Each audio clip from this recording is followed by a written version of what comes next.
Producers, listen up. Are you tired of struggling to mix your beats? Does it feel like you try to balance your sounds, but no matter what you do, it just seems to get worse and worse and nothing really seems to improve? Well, today I'm going to give you a very powerful tip that you can use to help you improve your mixes very quickly. So let's go ahead and jump right here into FL Studio. So first, what I want to do is just kind of give a little explanation on what's happening. So a lot of you guys, whenever it comes time to mix your beats, let's say you have a sample and a kick and a snare, right? Now, let's say you want to hear or feel your kick more. Sometimes you'll raise the volume of the kick, right? And then now the volume of the kick is louder. Now you want the snare to be more balanced with it. Then you pull up the volume of the snare. Now it feels like the sample is a little too far back. Then you pull up the volume of the sample. Now the kick disappeared. You understand what I'm saying? So sometimes it could feel like you're chasing your tail due to the fact that you're not really approaching this with the right process. So what happens is different sounds that you put into your beat are going to have certain areas that have a density of frequencies. So let's just say you do have something like a sample and there's a lot of information going on in like the low mids, and that's covering up the presence of the kick. So some of you guys think you have poor sound selection or you don't quite know how to mix, but what's actually happening is your sounds are actually being masked and covered up by other sounds. So this is something that was taught to me quite a long time ago. And I'm telling you guys, it has saved me quite a bit. It's made me very, very strong as a producer. So let's go ahead and do this. So right here, I have this beat going on. It has a guitar, has a kick, has a rim shot. So let me just go ahead and play it right now as is for you. So let's go ahead and take a listen to it.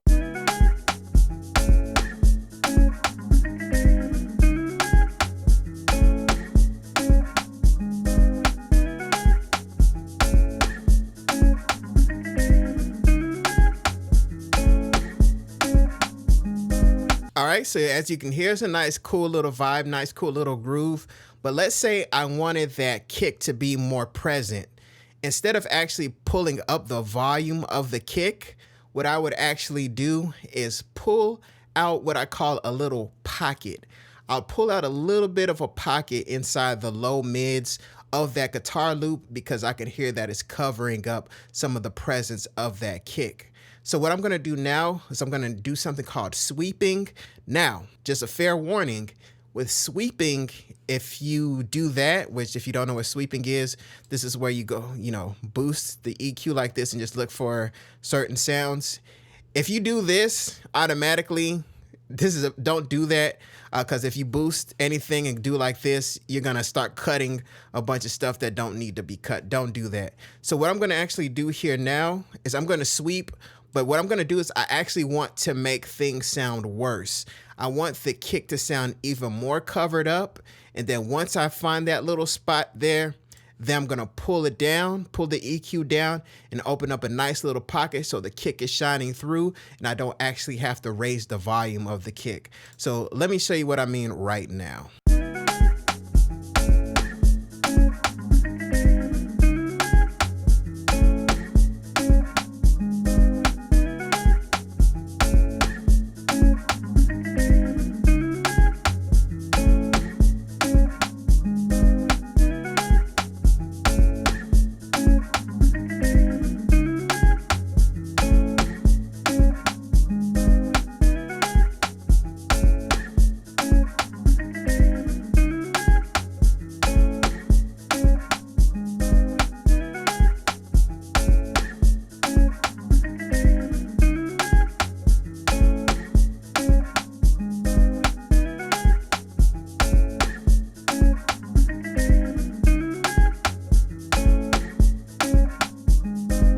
Now, if you were in the studio with me behind me, let's say you were writing a song to this beat, you might think that I actually raised the volume of the kick if you wasn't paying attention. But like I said, what I did with the EQ is I created a little bell-shaped, boosted it up. I did a little bit of sweeping just to see if I could cover up the kick even more. Once I found that spot, I went ahead and pulled down a little bit. Then once I pulled down a little bit, I noticed the characteristics of the guitar changed a little bit too much. I just want to open up a pocket just for that kick. I don't want to mangle the sound. I don't want to totally change the character of the sound.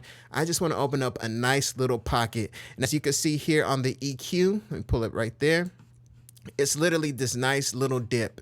And one thing that you may have noticed is I actually turned off the analyzer so that way I can't see what's going on. I want to mix with my ears and not my eyes. Guys, if you're not at the point where you can do that, what I'm going to do is I'm going to put a link to some ear training exercises that you can do to help you just train your ears to be more in tune with where certain frequency ranges are. That's something that I did quite a bit a few years ago. Well, it's been more than a few years ago. That helped me pick out certain frequency ranges so that way it's easier for my ears to know what's going on. But despite that, I still do things like this so I know exactly what's going on. So that's one thing I see a lot of you guys doing wrong, or quote unquote wrong, you know, this is music, is I see some of you guys doing like a lot of big EQ moves like this on your sounds, and I'm not quite sure why you're doing it. You know, one thing you want to keep in mind is to have a purpose for some of the EQ moves that you do. Don't just change things for the sake of changing them, just out of habit, or that you saw one of your favorite producers online or on some type of video doing it. Whenever you're making changes with the EQ, just ask yourself, why am I doing this? What am I looking to improve within the context of the rest of the beat? You know, try not to do things in solo mode if possible. As you notice, I had all the sounds going to pull out this little pocket for the kick. And yeah, as you can hear, it's made much more of an improvement. So that's a little gem. Sometimes I even do it for snares, rim shots. If there's just some sound that takes up a lot of space, musically has a lot going on in the low end, the mid range, and the high end, I want you guys to walk away with this in mind.